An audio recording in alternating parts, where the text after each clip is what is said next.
John 14:27. Peace I leave with you, my peace I give you. Yan ang regalo ng Panginoong Hesus sa sangkatauhan sa bawat nilalang na siya namang dapat ding handog ng church, ng religion sa bawat isa na nananalig. Pero yan ba ang napapala ng mga tao sa kasisimba, sa ka-attend ng kung ano-ano mga religious studies? Jesus gives peace, but does and can the Christian church really give people peace? Paano natin susuriin ang kasaysayan ng relihiyon, kasaysayan at performance ng mga churches sa pagbibigay ng kapayapaan na siyang kalooban ng Panginoong Hesus para sa bawat isa? Is peace of mind attainable in and through Christianity if it remained law-based and Pharisaic? Lagi nating inuungkat yung law. When we say the law, we mean the ancient laws of Israel. At tatlong laws yan. Merong moral law, kung ano yung talagang masama at mabuting gawin sa sarili at sa kapwa. Merong ritual law na may kinalaman sa kanilang religious practices. Paghuhugas ng kamay, kung anong isusuot, anong mga gaano karaming dapat magdasal, anong dapat kainin at hindi kainin, yung mga ritual laws nila yan. At ang kanila namang legal laws, na pagka may babae nangangalo niya, batuhin hanggang mamatay, it's a legal law. Ano ang ginawa ng Panginoong Hesus sa mga laws na ito? Gaano karami sa mga ritual law, tulad ng pagkain, ano hindi pwedeng kainin, ang itinuloy ng Panginoon o kanyang kinansel na? Gaano karami sa mga legal laws ng Israel ang kinansel na rin ng Panginoon, tulad ng hindi niya ipinabato yung babae, although the legal law of Israel required it. At gaano karami sa mga moral laws, tulad ng huwag ka magnanakaw ng lupa ng kapwa mo, mahalin mo yung mga magulang, ang ipinatuloy ng Panginoon. Meron, may mga itinuloy, pero may mga hindi rin. Kaya napakahalaga na sa Christian church especially, kilalanin kung anong talagang utos ni Jesus at yan ang pairalin. Kasi marami ng kautusan sa law ng Israel ang kinansel na ni Jesus. Pero ngayon ay buong puso pa rin ipinagpipilitan ng Christian church, bagamat si Jesus mismo ang nag-cancel na para palayain na mga tao. Pero ang dami pa rin mga kabigatan, kahirapan na tinitiis ang mga tao dahil iginigiit pa rin ng so-called Christian churches, yung mga laws na yon na si Jesus na mismo ang nag-cancel. So, can the Christian church really be loving and can it give peace if it remained law-based and Pharisaic? When we mention Pharisaic, it was based on Pharisees, Pharisees. These were the religious leaders who insisted on the law. Mahirap man, mapagod ka man, masaktan ka man, basta ito ang law, ito ang masusunod. Irrespective of how you feel, how it affects you. Katulad ng babaeng napahiya na nga, nahuli sa kanyang ginagawang pangangalo niya, or maybe prostitution, pero walang pakialam yung mga Pharisees sa nararamdaman ng babaeng ito sa tunay niyang kalagayan. Basta sabi ng law, batuhin hanggang mamatay, pues batuhin hanggang mamatay. So when we mention Pharisees, right now, we mean people in the Christian church who continue to be like the Pharisees of old. Na hindi katulad ni Jesus na isinasaalang-alang ang iyong kalagayan, anong nangyayari sa buhay mo, hindi ka basta lang i-judge. So when we mention Pharisees, that's what we mean. Modern day Christian leaders who behave and teach like the Pharisees of old. And remember, the Pharisees were the arch-enemies of Jesus. Silang laging kalaban ni Jesus. At kung si Jesus man, paminsan-minsan ay may mga masasakit na salitang binitawan, para sa kanila yon. Ni hindi nga para sa mga lasenggo o lasenga o mga adulterous people kundi para sa kanila. Bakit? Kasi ang gusto nga ni Jesus, ang ipinagagawa sa kanya ng Ama, is to give people peace and rest. Kapahingahan sa lahat ng religious duties and responsibilities and hardships na hindi naman kailangan pero patuloy na nire-require ng religion. So can the church give people peace if it remained law-based and Pharisaic? If it kept making people think of themselves as sinful, guilty, bound for punishment? Peace ba talaga ang nadidinig natin yung may nagtuturo from Scripture? O pang-uusig, panghuhusga, pananakit ng loob, pangmamaliit? Peace of mind and Christianity. kailangan nating suriin dahil napakarami nating time, talent, and treasure na ibinibigay sa relihiyon. Sulit ba? Nagaganap ba ang gusto talaga ni Jesus na mangyari o ang nangyayari ay ang kalooban ng mga Pharisees? Dear God, we thank you that there is freedom to study the teachings of your Son, Jesus. Thank you for sending your Son, Jesus, to give rest and peace to those who are weary, tired, rejected. Turuan niyo po kaming unawain ang lahat ng katuruan ng iyong anak at nang sa ganun, ito ay pakinabangan namin at sumulit ang kanyang pag-ibig at ang kanyang malasakit at ang kanyang sakripisyo para kami bigyan ng kapayapaan, katahimikan at pahinga.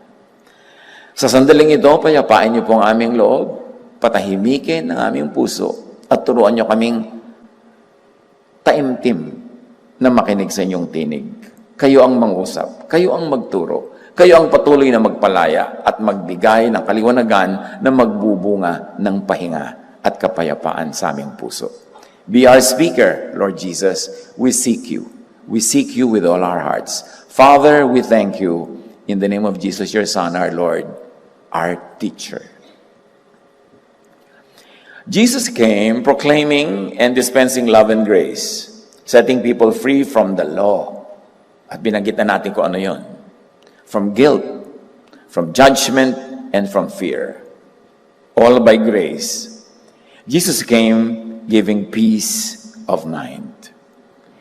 Dinala niya ang kingdom of God sa kalooban ng tao, sa puso ng tao.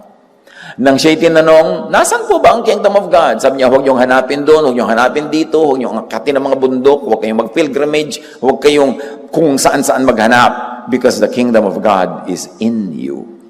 Napakalaking kahulugan yan. Na ang puso mo at isip ang kingdom of God, ibig sabihin ang God na naghahari. At ang naghaharing God dyan na dala-dala ni Jesus, ang Ama natin sa langit, is a God of peace, God of love. Therefore, our hearts, our minds must be kingdom of God's love and peace. But law-fixated Pharisees infiltrated the church, bringing the law into the theology of the then just developing Christianity. Ang kalooban ni Jesus sa kanyang church, peace, grace, freedom from the law. Pero ang aga-aga pa, napasok na ng mga Pharisees ang Christian fellowship mismo. Nagsisimula pa lang ang Christian church na mag-grow, ando na yung mga Pharisees sa loob because they also claimed to be believers of and in Jesus. Kaya sa Acts 15, verse 5, Acts pa lang yan. Nagsisimula pa lang yung church ma-develop. Nagtatalo-talo na sila kung ano dapat ang mga doktrina. At ang isa sa mga doktrina ni Jesus ay dapat ang mga Jew malaya na sa Jewish law, di lalo naman yung Gentile na hindi nga naging Jew, dapat hindi sila masakop ng Jewish law. Pero ang gusto ng mga Pharisees, pati yung mga Gentile na hindi naman naging Jew, idamay pa sa Jewish law, na pati nga mga Jews dapat ay malaya na. At ang isa sa mga pinag-uusapan dito ay circumcision. You know that the Jewish boys were circumcised at age 8 days. And we know that Jewish men are supposed to be circumcised, pero should they still be circumcised under Christianity? Dapat hindi na, kasi covenant with Moses yung ganung circumcision. But now, Christians who are still Pharisees at heart, at least some of them, wanted even the Gentiles who become Christians to get circumcised. Hindi na nga sila kasama sa usapan ng law, idadawit pa ngayon. At tapos Kristiyano pa sila ngayon, parang doble mali. So, sinasabi dito sa Acts 15, verse 5, but then some of the believers who belonged to the sect of the Pharisees stood up and insisted, the Gentile converts must be circumcised and required to follow the law of Moses. At marami pang ibang laws. Circumcision lang pinag-uusapan natin ngayon. In other words, may mga Pharisees who had become believers daw. Paano naging believer? Si Jesus nga, freed people from the law. Tapos yung mga Pharisees, gusto ituloy yung law sa mga Jews at pati mga Gentiles na hindi Jews, isama pa rin under the law. John 16:33, sabi ni Jesus to me, you may have is the truth on the ground? O nag-ahari pa rin ang takot, ang pagod, ang hirap dahil namamayagpag ang mga Pharisees sa Christian Church hanggang ngayon? Kasaysayan lang ang makakapagpatunay kung gaano naging matagumpay yung mga Pharisees na yan, na believers in the church. Dahil pag nireview natin ang church history, Christian church history in the last 2,000 years, kahit ano-anong sekta o kongregasyon o color, basta Christian, alam natin na pumasok lahat ang laws ulit. Na hindi lang yung freedom from the law at yung grace na bigay ni Jesus, sumama uli lahat yung law at kasama yan sa church history. Siguro nga ngayon, kung talagang susuriin mo, gaano karami sa nagsasabing sila ay Jesus believers, Christian church, ang talagang free from the law o talagang mostly law pa rin ang umiiral. Pero hindi nahahalata kasi yun na yung religion na naman ng Christians, kahalo yung law. Pero yun ba ang kalooban ni Jesus? How could genuine peace of mind be had under Pharisaic legalism, where everyone is made to feel guilty and judged?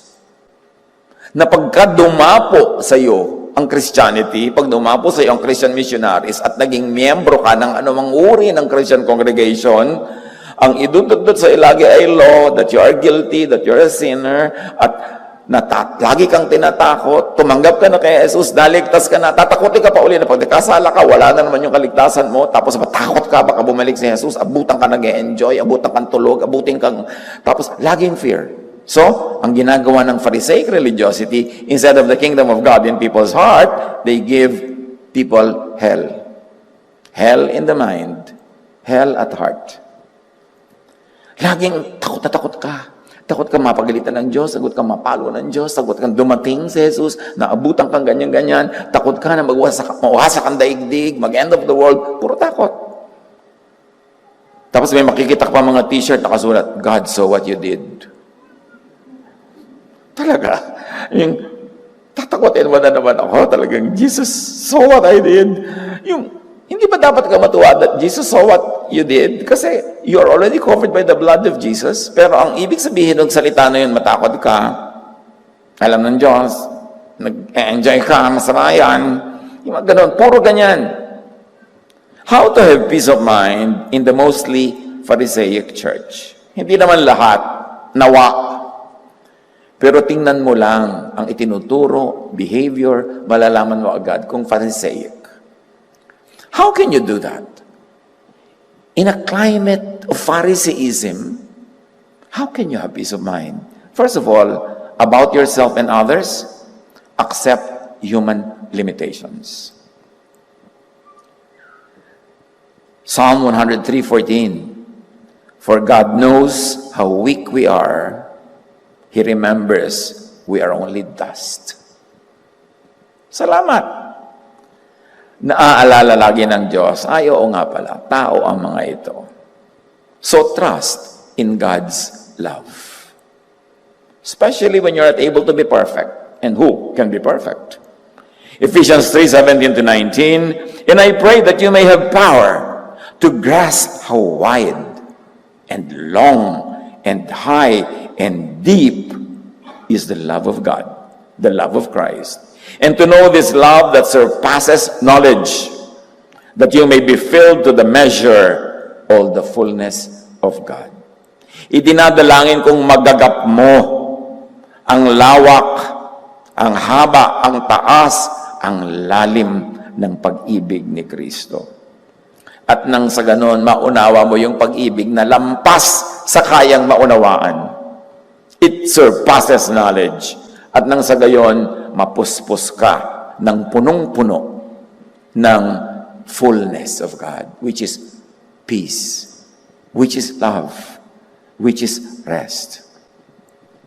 How do you have peace of mind? In spite of Pharisaic religion, we modify religion. Hindi naman lahat ng religion Pharisaic. Kasi sabi natin, yung Pharisaic religion, manage your thought. Mga kapatid, huwag niyong ipaubaya sa iba ang pagmamaniobra sa inyong utak. Kailangan ikaw ang mag-manage ng thought mo. Huwag kang laging padala sa nagpapagilty sa'yo, sa nang uusig sa'yo, sa nananakot sa'yo. Kailangan magkaroon ka ng sariling matibay na paninindigan kung saan pupunta yung utak mo. Huwag kang pagulo sa lahat ng nanggugulo. Huwag kang pahusga sa lahat ng judges. Dapat ang iyong budhi at ang Diyos ang nag-uusap.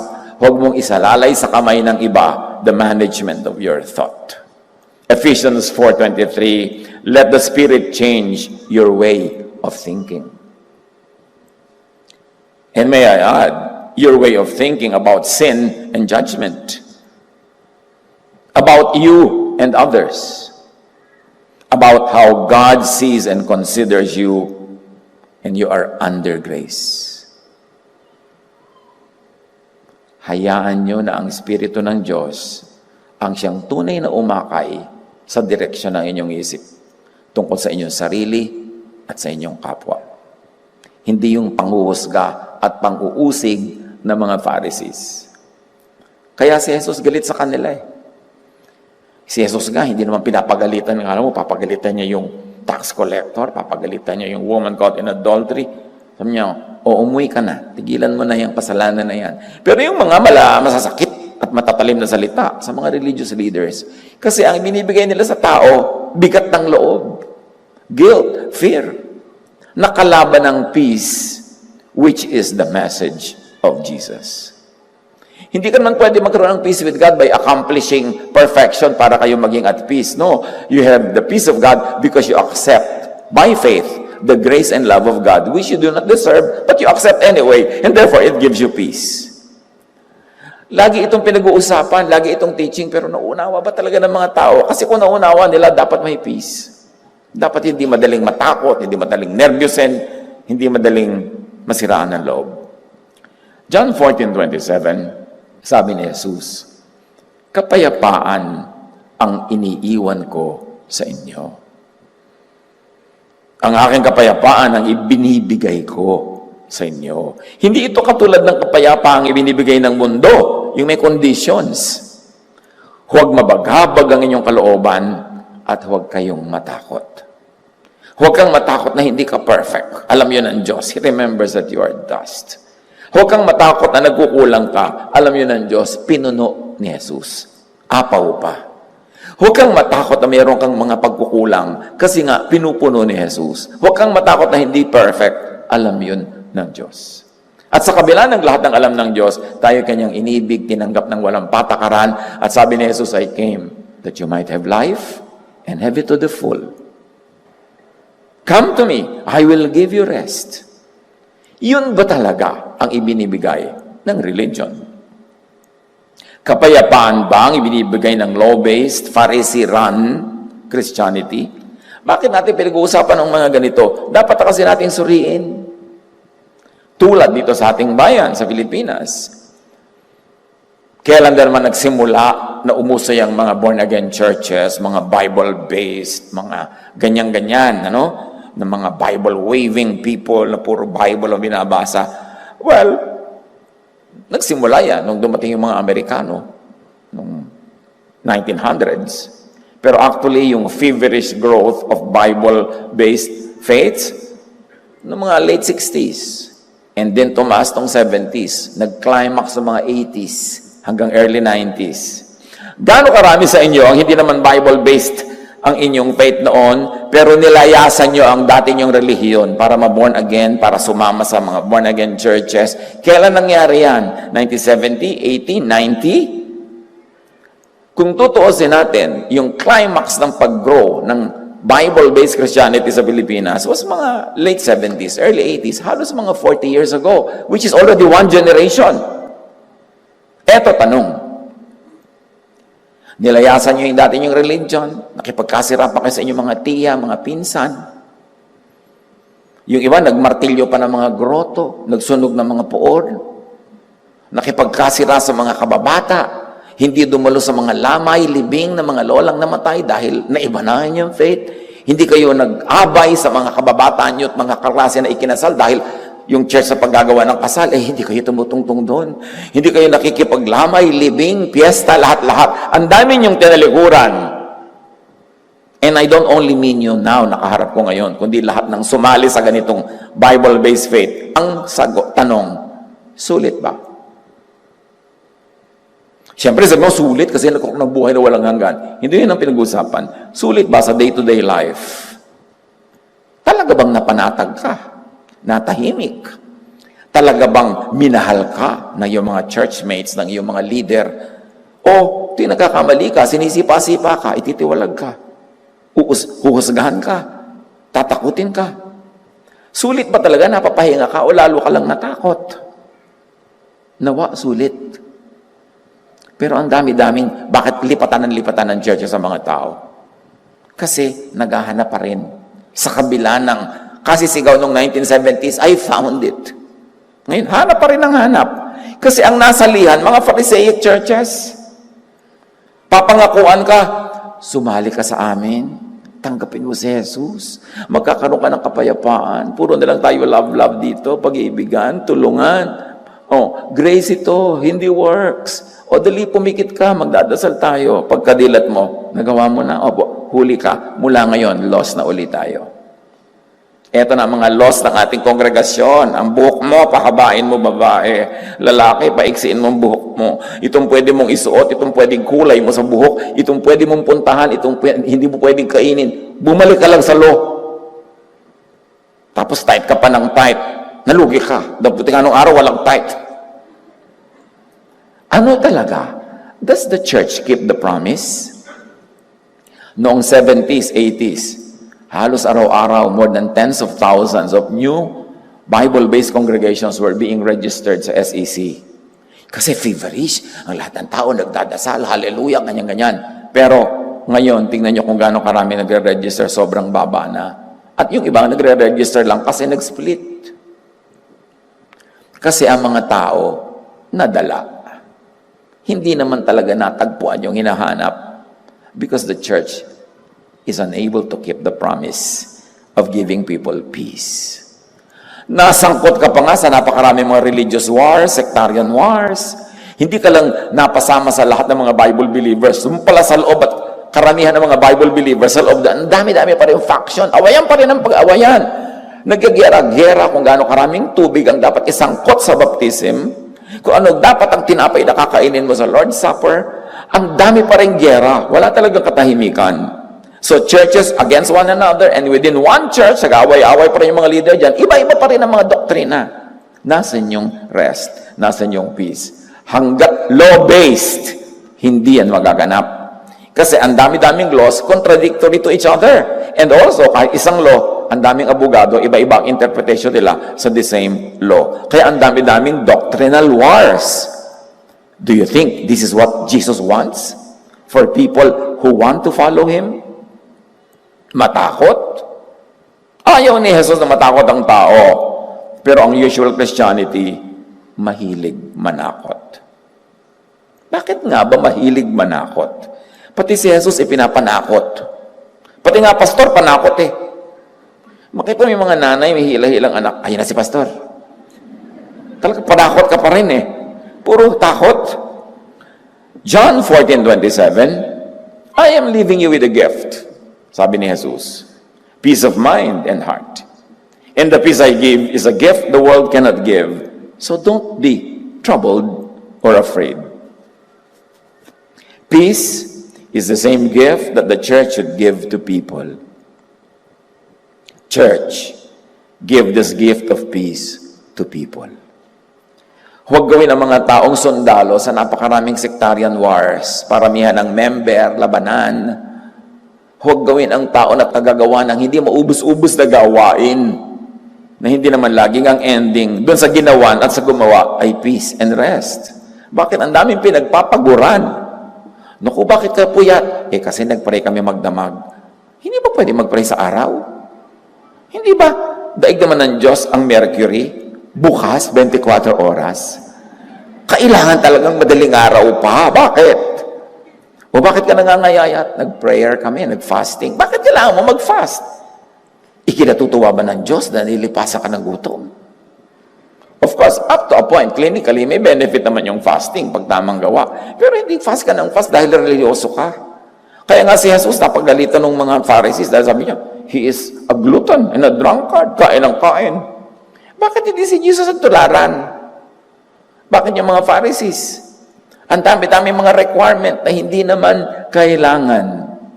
Uso pa ngayon sa napakaraming mga Pharisaic churches, pati love life mo, pinapakialaman. Sinong mamahalin mo, sinong papakasalan mo, nagde-decide yung board. Para kahit kailan di ginawa ni Jesus yun nadaig pa talaga. People look for this gift. Be in a church that gives this gift of peace. Maghanap kayo. And I don't only mean you. Marami tayong kasama na online, buong daigdig. Maghanap kayo. Huwag kayong sali ng sali, tapos aalilain lang kayo.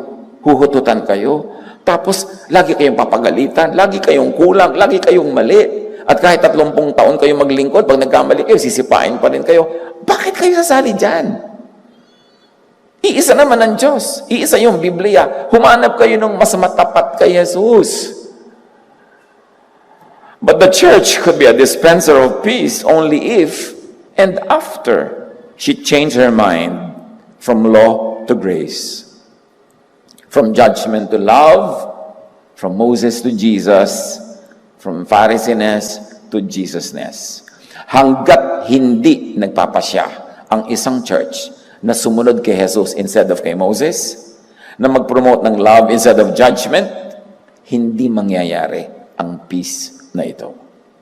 John 1:17, for the law was given through Moses, grace and truth came through Jesus Christ. Hindi ko iniimbento na magkaroon ng division between Moses and Jesus. It is the Bible that says that, and John 1:17 says that. So, sino ba ang bida dito? Sa church na ito, sa church na yon? Moses ba o Jesus? Law or grace? Kailangan niyang i-decide. Siguro marami sa inyo mga kapatid, nagdurugo na tenga niyo kadidinig nito mula sa akin. Kailangan ko itong ulit-ulitin kasi ito na yung naging sakit ng Christian Church ng 2,000 years. Hindi talaga si Jesus ang bida kung hindi law. Galatians 3:24-25, so, the law was our guardian until Christ came. So, tagapag-ingat lang natin, bantay-bantayan lang natin yung law hanggang dumating si Kristo. Pero nung dumating siya, hindi na. Sabi, that we might be justified by faith. So, dumating na si Jesus. Now, that this faith has come, we are no longer under a guardian. How can you be any clearer? Sabi niya, guardian lang natin, hindi tunay na magulang yung law. Nandyan lang yan temporarily hanggang dumating si Jesus. At nang dumating si Jesus, hindi na tayo under the law. Under Jesus na tayo. Under love and grace. Historical Christianity has not been of pure Jesusness. It had mixed God's grace in Jesus with the law. God's gracious love in Jesus with legalistic judgment. So ang bunga talaga nito, confusion. Bakit? Kasi Mosesness, Jesusness, pinagsama sa isang body of belief, ang result, confusion. You have to decide if you're going to be under the law or under Jesus, under grace.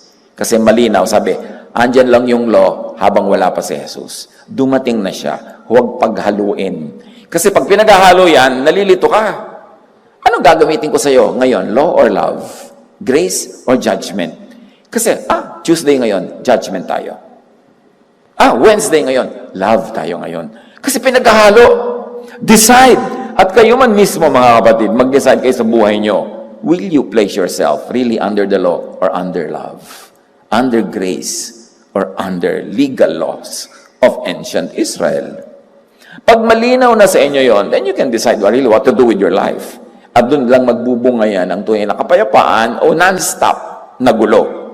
You have to be conscious. Ang problema sa mga iba, hindi nila alam that they should even choose. Maghahanap sila ng verse sa Bible. Ano kayang guide ko ngayong araw na to? Papaliparin nila yung mga pages. Pag tumigil sa isang page, tuk! Eto, law. Ito ngayon ang aandar sa buhay ko. Pagka, grace ngayon. Grace.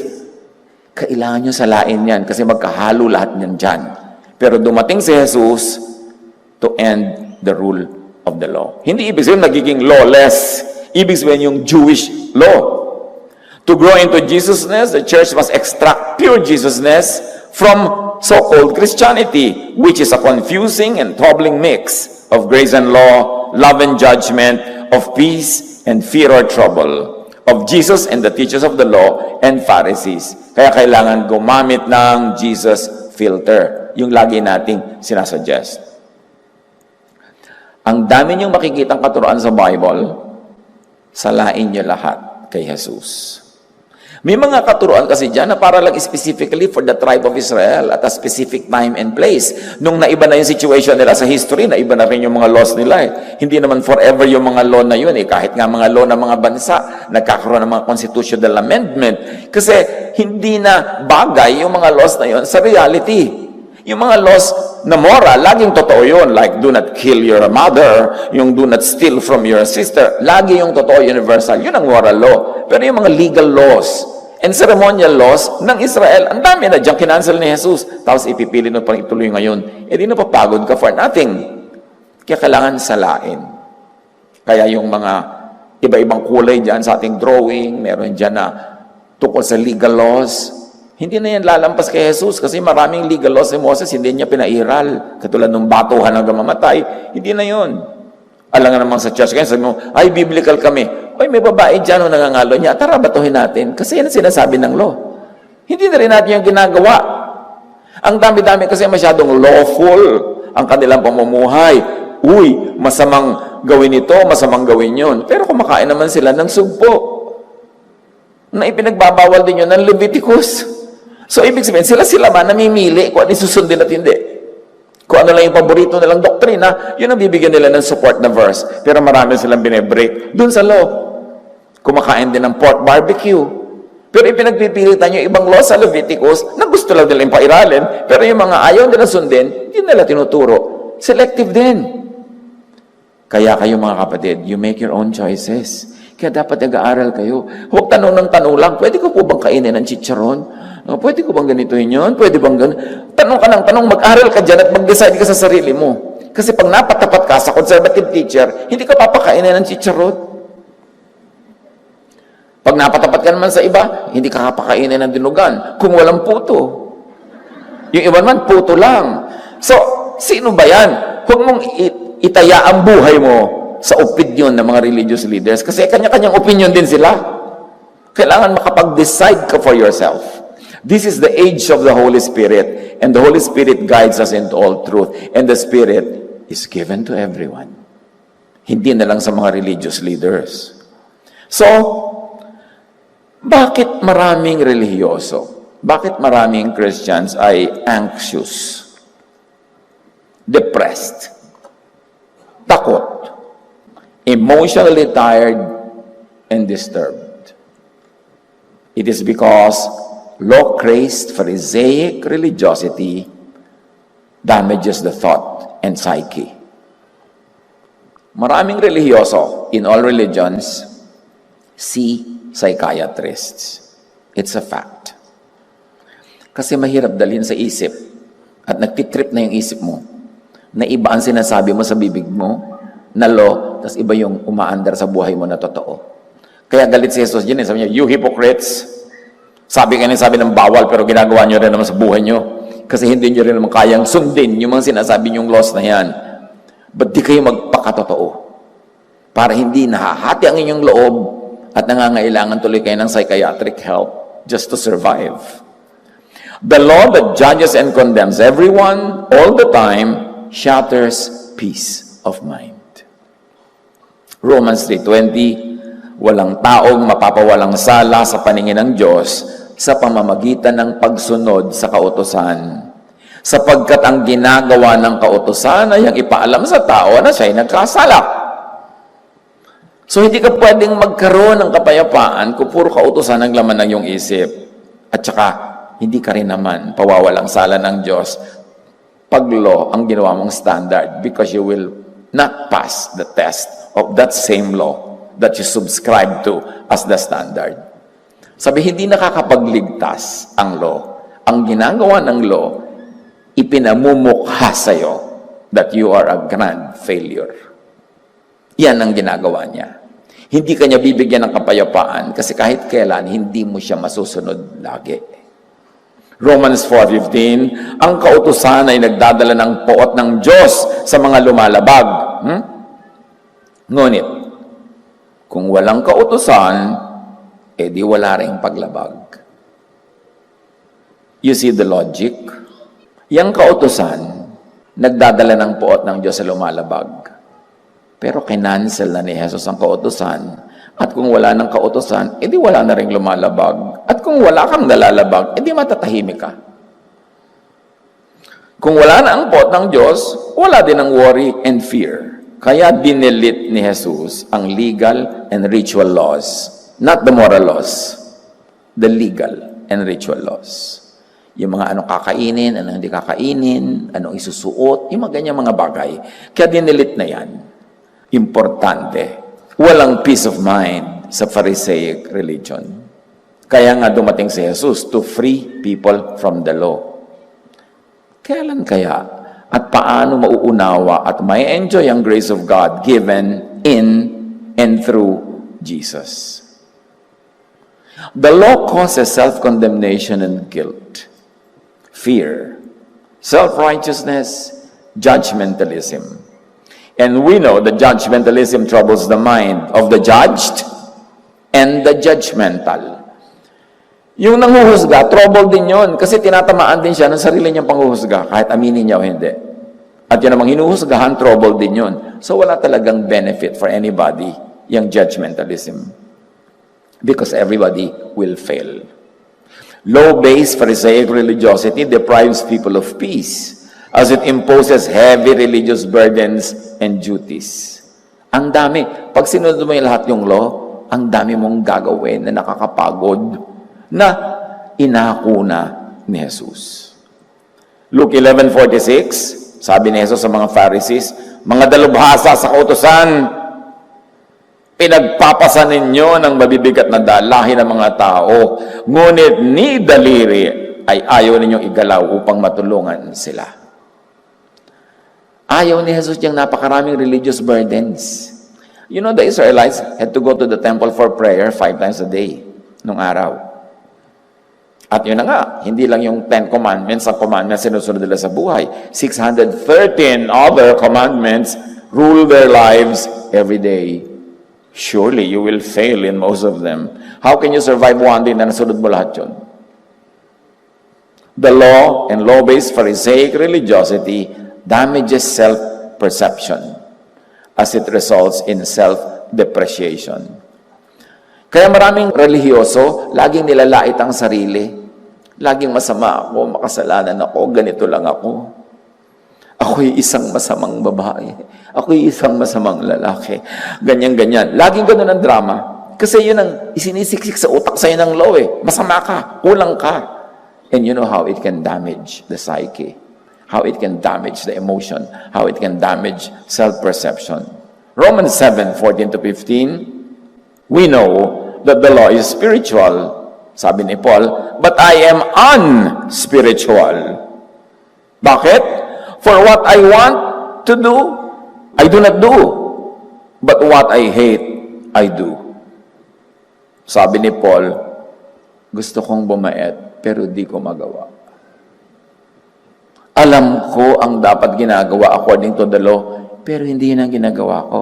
In fact, ang ginagawa ko, yung sabi ng law na di ko dapat gawin. So, I am unspiritual. Can you imagine if that's always what you think of yourself? The law is so against the truth on the ground. The law is so against nature of humans, very unrealistic. The law does not remember that we are dust. But God remembers that we are dust. So alam mo na yung hindi lahat ng law ay galing sa Diyos or meron man pero specific time, audience, and place and situation lang yan applicable. The law expects and demands impossible, robotic perfection. Kaya marami mga tao, relihiyoso, nagiging almost robotic. Lahat ng makikita siya, it's a sin, it's a sin, it's a sin. Hindi ko lang makopya yung boses ng robot ko, kaya mag-imagine dyan. So, the law ensures human failure. Therefore, need for sacrifices. Therefore, need for priests and intercessors. So you can imagine kung ba't gustong-gusto ng templo ang issue of sin. Dumadami ang offering. Nagiging relevant yung religious leaders. Romans 7:23-24, sa pagpapatuloy ni Paul, ngunit may ibang kapangyarihan sa mga bahagi ng aking katawan na salungat sa tuntunin ng aking isip. Sa ituntunin nilang sinasabi ng aking isip na sabi ng law ay dapat, at sabi ni Paul, kay saklap ng aking kapalaran. Imagine, you think of that, ang saklap ng buhay ko. I'm a grand failure. Wala akong magawang tama. Destitution, hopelessness, despair. Kontra sa peace of mind. Enter Jesus. Salamat na lang. Mayroon pang kasunod. Jesus brings good news. Ephesians 2:15, Christ ended the law with its many commands and rules. So, ngayon, hindi mo na kailangan laging maging grand failure kasi Christ ended the law that makes you a failure. Jesus ended the law by doing two ways. Doing it two ways. One, Jesus fulfilled the law by technically satisfying in and by his body its demand of blood sacrifice. The law always demands sacrifice for sin. How did Jesus end the law? By sacrificing himself as payment for all sins of all time in all places. So, inend niya yung law by satisfying it. Law, gusto mo ng blood. O sige, I'm giving my blood. Satisfied, tapos na, bayad na ang lahat. That's one. Jesus also ended the law another way. By interpreting and applying it through the filter of love that the Father had sent him to do. So pag sinabing Jesus fulfilled the law, one, he followed the requirements of sacrifice, and two, he reinterpreted and fulfilled the law in the loving way that the Father sent him to do. Jesus did not fulfill the law in exactly the same way the Jewish religious leaders had and wanted it fulfilled. Kaya pag kayo ba nagsasabi, di ba Jesus fulfilled the law? Oo, pero hindi niya ginawa yung fulfill in exactly the same way that the Pharisees had them wanted to be fulfilled. Iba ang pag-fulfill niya. Paano niya finulfill ang law of Sabbath? Sabi niya, Sabbath was made for man, not man for the Sabbath. So kung gusto niyo mag-picnic, mag-excursion, matulog, magtrabaho ng Sabbath, gawin niyo. Because ginawa at ibinigay ang Sabbath para sa kapakanan niyo, hindi para maging Diyos niyo. Yun ang pag-fulfill niya. The same and exact way ba ng pag-fulfill ng mga Jews? No, the opposite pa nga. Paano finulfill ni Jesus ang mga laws on diet? Sinabi niya, it's not important what gets into the mouth, but what gets out of it. So kainin niyo kung anong gusto niyo. Of course, technically, pwede kang clinically makakain ng marumi, pero hindi parurumihin nun ng espiritu mo, tulad ng ipinapaniwala ng mga maraming Pharisees na nakakadumi ng espiritu at kaluluwa ang kung ano-anong mga pagkain. So, ang pag-fulfill ni Jesus ng law, gusto kong i-emphasize, hindi sa pagsunod dito in the usual pagsunod ng mga Pharisees. Binaligtad pa nga niya, tinanggalan niya ng kamandag, tinanggalan niya yung pangil ng law para hindi ka masakmal, makagat at malason. So he fulfilled the law two ways. By being under it and paying with his own body and blood, and number two, by reinterpreting the meaning and taking it to a loving form of application. Jesus brings God's love and grace versus the harshness of the Jewish law. Wala kasi tayong ideya how the Jews lived their lives then. Puro religious work. Can you imagine that you have to bring animal sacrifices for your sins? Mga baka, mga toro, mga malalaking hayop, at kung pobre ka, mga ibon, mga maliliit na ibon, magdadala ka pa rin. Alaga sila ng alaga ng hayop para katayin lamang. Hindi nga nila nakakain. Tapos, kung hindi nila kaya yung malalaking hayop, maliliit na hayop, bibilin pa rin nila. Anong ginawa ni Jesus nung nagpunta siya sa templo? Sinalubong siya, Hosanna, Hosanna, welcome to the King of Israel. Sabi na, eto ng ating King. Anong ginawa ni Jesus pagdating doon? Pinalaya ba sila from Roman law? No. Nag-declare ba ng revolution against Rome? No. Nag-declare ba ng bagong kingdom on earth? No. Pinalayas niya ang mga nagtitinda ng mga hayop doon sa templo at nagpapalit ng pera na pambili ng mga hayop. In other words, Jesus ended temple sacrifice. Tapos umuwi na siya. Sabi ng mga tao, yun lang. Nag-aabang pa sila ng ibang gagawin na mas kingly, mas dramatic, yun lang. Pero hindi yun lang. Because Jesus was already ending the law of sacrifice. Para makalaya ang mga tao sa walang katapusang hirap ng pagdadala ng sacrifices. Galatians 5:1, so Christ has truly set us free. Now make sure that you stay free and don't get tied up again in slavery to the law. Pero ayun, kakaakyat pa lang ni Jesus sa langit, ibinalik na ng mga Pharisees sa loob ng Christian Church ang maraming law. Observe how Christianity actually continues and does the work of the teachers of the law and Pharisees. Itinuloy.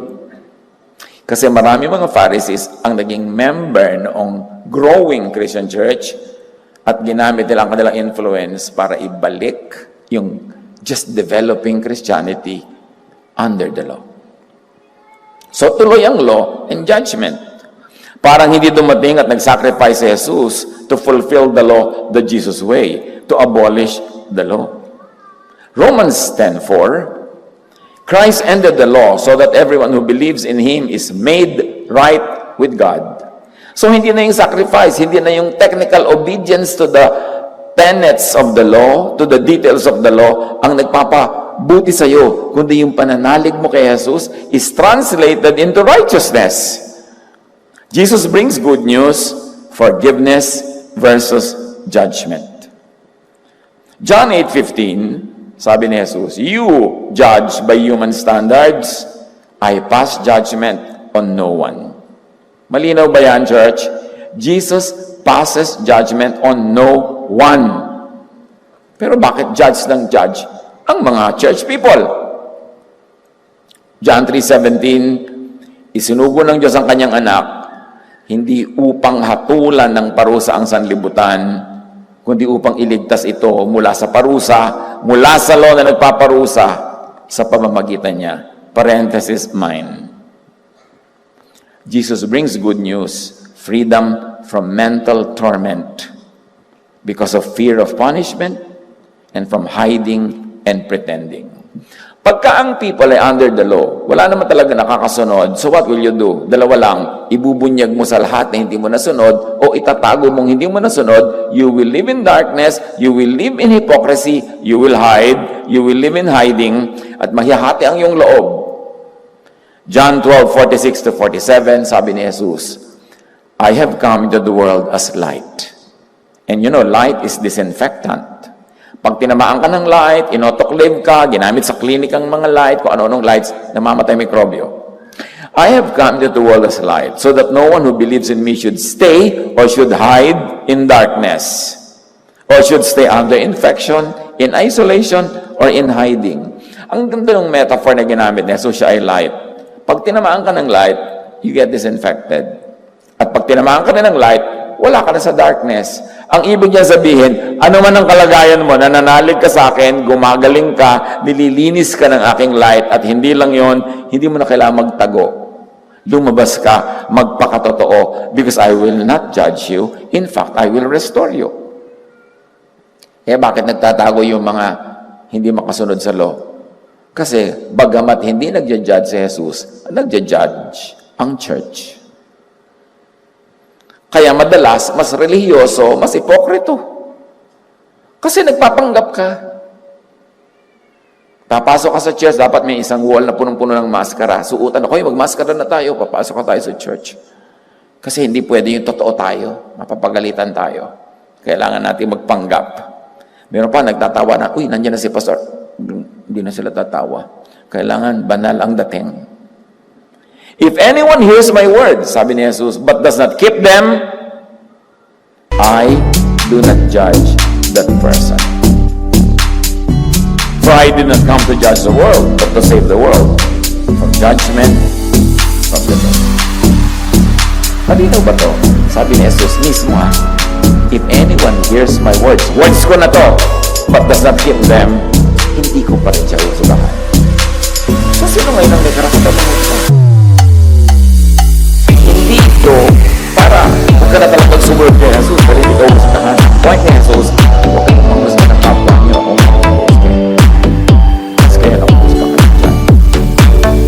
Jesus gives people a fresh start by empowering them to change their mind and their self-perception. By giving peace, Jesus drives away demons from people's minds. At hindi ito yung mga demon lang na may mga sumay-sumay at bundok-bundok. Yung mga demons ng spirit of anxiety, depression, fear, panic attack, guilt, shame, lahat yan. Hindi mistakes. Pinapagaling. 1 John 3:21, mga minamahal, kung hindi tayo inuusig ng ating budhi, makalalapit tayo sa Diyos ng kanakal ng ating kalooban. So, paano daw tayo makalapit sa Diyos kung hindi tayo inuusig ng budhi? So, dapat huwag kang gumawa ng makakausig ng budhi. Or, kung nagkukulang ka, huwag kang pausig. Kasi alalahanin mo that Jesus already cleanses you and saves you by faith. It's not your performance that gives you a good standing, but your faith in the good performance of Jesus. Kaya nga saved by faith eh. Pag na-internalize natin yan, marami tayong peace na may enjoy. Hindi para tayo pagsintihin na magwala sa buhay, kundi tanggapin. Tulad ng pagtanggap ng Diyos, we remember that we are just. And we charge to the perfect sacrifice of Jesus all the things that we cannot do by our own performance. We accept ourselves, we accept others, and we grow into Jesusness by helping one another, not by judging one another. The law troubles the mind. Jesus gives peace of mind. The law requires hard work. Jesus gives peace. Ano sabi ni Martin Luther? Ha? Sabi na isa, a great leader.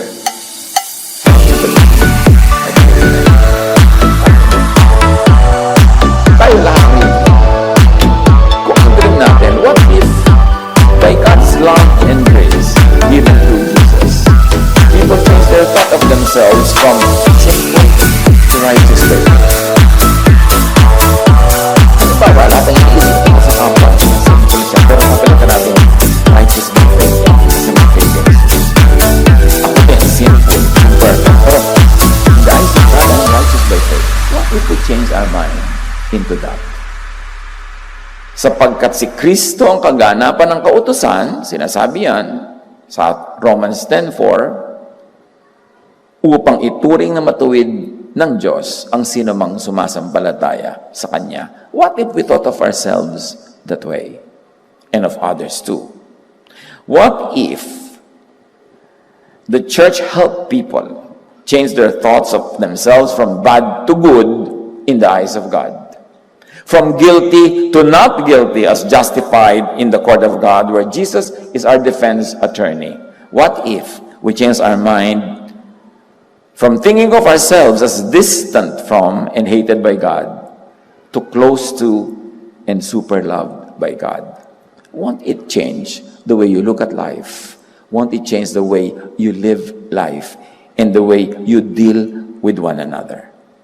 Romans 8:38-39, I am convinced that nothing in all creation will be able to separate us from the love of God that is in Christ Jesus our Lord. What if we internalize that there is nothing we do or not do, no power that can separate us from the love of God? Won't you be able to sleep better? Won't you be able to be kinder? Kasi alam mong hindi ka naman malalayo sa Diyos, so you can be more generous, you can be kinder. We can all be that. What if the church helped people change their thoughts of themselves from cursed and doomed to blessed and recreated gloriously by grace? From bound to punishment to bound for glory. 2 Corinthians 3:18, for we all are being transformed into His image with ever-increasing glory which comes from the Lord. So paganda ng paganda tayo sa tingin ng Diyos, the love of God keeps transforming us. And of course, at times, even our own performance helps, but it is not what we depend on, but the grace of God. What if we change ourselves from thinking of ourselves as hopelessly corrupt to made clean and pure by grace? 1 Corinthians 6:11, but you were washed, you were sanctified, you were justified in the name of the Lord Jesus Christ and by the Spirit of our God. What if the Christian church stopped serving the teachers of the law and Pharisees and really started obeying and serving Jesus? Kasi kung tutuusin, ang pinaglilingkuran talaga yung mga teachers of the law and Pharisees. Matthew 28:18-20.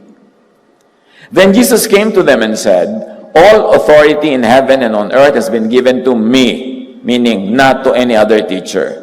Therefore, go and make disciples of all nations and teaching them to obey everything I have commanded you. And the command of Jesus is love. Ang command niya, teach love and grace. Yung turo ko, ang dali niyo sa mundo, hindi yung turo ng mga Pharisees. But in actual practice, let's observe. Kaninong turo talaga ang pinopromote ng church? Minsan may lip service, turo ni Jesus, pero mamaya turo na ng Pharisees. Puro law na uli, halo-halo, nakakalito. Ang dami-daming commands. Samantalang isa lang ang iniwan ni Jesus. John 13:34, a new command I give you, love one another as I have loved you, so you must love one another. John 13:35, paano daw nakikilala ang tunay na disciple ni Jesus, follower ni Jesus? By this everyone will know that you are my disciples if you love one another. Nakikilala hindi ko anong pangalan ng congregation, kung anong baptism you had, kung ano ang suot, kung anong Bible version ang binabasa, kung ano ang mga distinctives, kundi love ang distinctive ng tunay na nananalig kay Jesus. Makikilala sa pag-ibig at sa pagiging maibigin. What if the Christian church started really teaching to the world only the pure word and command of Jesus, which is really love? What if the church really focused on teaching love and grace, peace and peace of mind?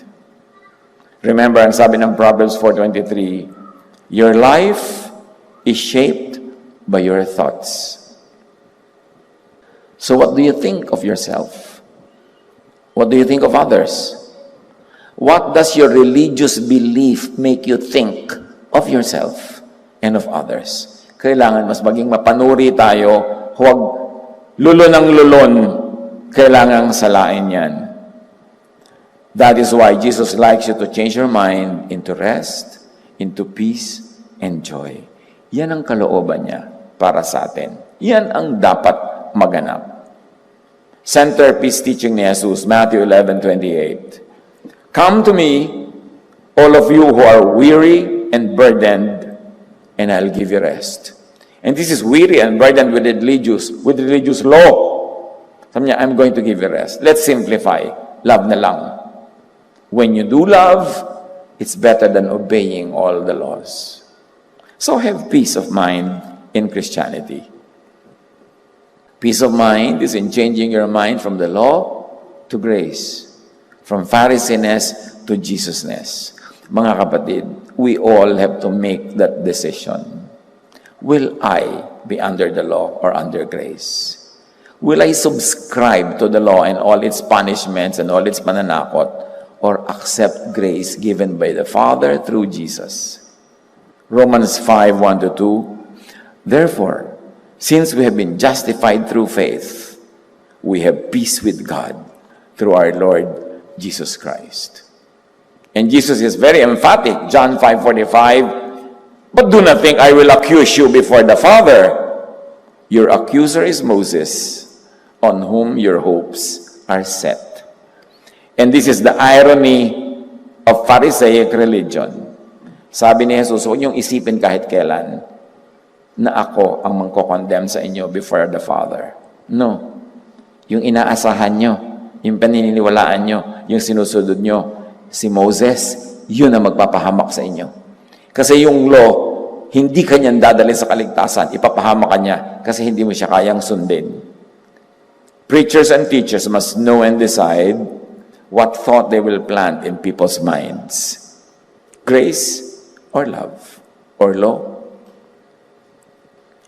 And hearers like us, learners, seekers, must know and decide what thought they will seek and allow to be planted in their own minds and what they will share with the world. Proverbs 4:23, be careful how you think. Your life is shaped by your thoughts. And may I add, your life is shaped by your thoughts about God's love through Jesus or your thoughts about the law and your inability to satisfy it. Defend your peace of mind from Pharisaic religion.